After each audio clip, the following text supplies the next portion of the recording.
दोस्तों आइए इस कहानी में जानते हैं कि किस तरह कर्ण ने अवसर मिलने पर भी धोखे से अर्जुन का वध करना स्वीकार न किया। एक बार की बात है, अश्वसेन तक्षक नामक नाग का पुत्र था। अग्निदेव की प्रार्थना पर जब पांडव अर्जुन ने खांडव वन जलाया तो अश्वसेन की माता ने उसे अपने मुंह में निगल लिया और बचाने की कोशिश की।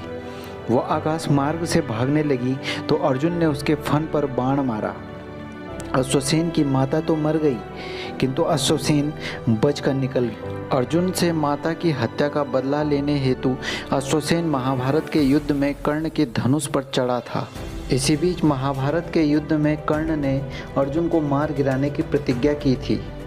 उसे सफल बनाने के लिए खांडवन के महासर्प अश्वसेन ने अर्जुन से प्रतिशोध लेने का यही उपयुक्त अवसर समझा। वह पांडवों के प्रति दुर्भावना इसलिए रखता था क्योंकि उसका संपूर्ण परिवार पांडवों द्वारा लगाई गई आग में भस्म हो गया था।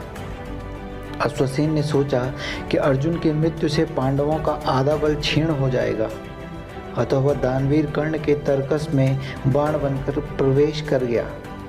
उसकी योजना यह थी कि जब उसे धनुष पर चढ़ाकर अर्जुन पर छोड़ा जाएगा तो वह डसकर अर्जुन के प्राण ले लेगा। युद्ध में जब कर्ण ने वह बाण चलाया तो श्री कृष्ण ने अपनी दूरदृष्टि से इस बात का अंदाजा लगा लिया।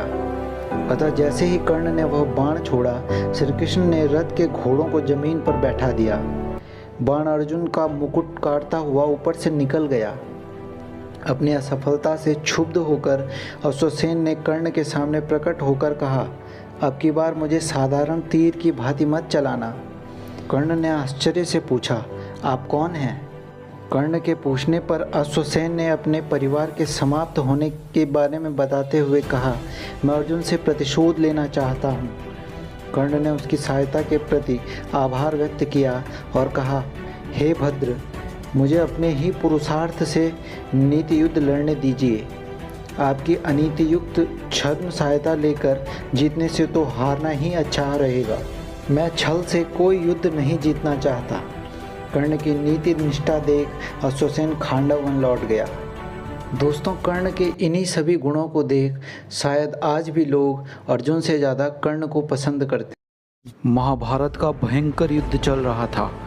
महारथी कर्ण बाणों की वर्षा करता हुआ आगे बढ़ रहा था। रथ की छत पर बैठे पवनपुत्र हनुमान जी एकटक नीचे अपने आराध्य की ओर देख रहे थे। श्री कृष्ण कवचहीन हो गए थे। कर्ण के बाण उनके अंगों को भेद रहे थे।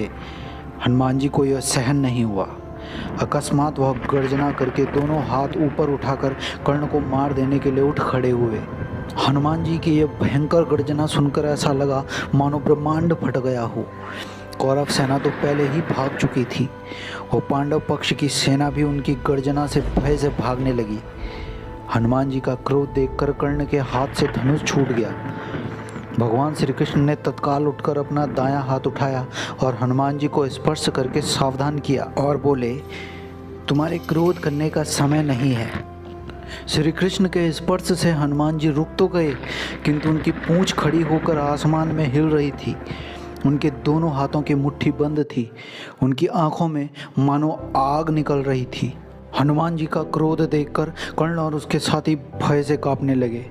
हनुमान जी का क्रोध शांत न होते देख श्री कृष्ण ने कड़े स्वर में कहा, हनुमान, मेरी ओर देखो। अगर तुम इस प्रकार कर्ण की ओर कुछ और क्षण देखोगे तो कर्ण तुम्हारी दृष्टि से ही मर जाएगा। यह त्रेता युग नहीं है। तुम्हारे पराक्रम को तो दूर, तुम्हारे तेज को भी यहाँ पर कोई सह नहीं सकता। तुमको मैंने इस युद्ध में शांत रहकर बैठने को कहा है। फिर हनुमान जी ने अपने आराध्य देव की ओर नीचे देखा और शांत होकर बैठ गए। दोस्तों, अगर आपको हमारी ये कहानी पसंद आई हो तो प्लीज़ लाइक, शेयर, सब्सक्राइब करना मत भूल।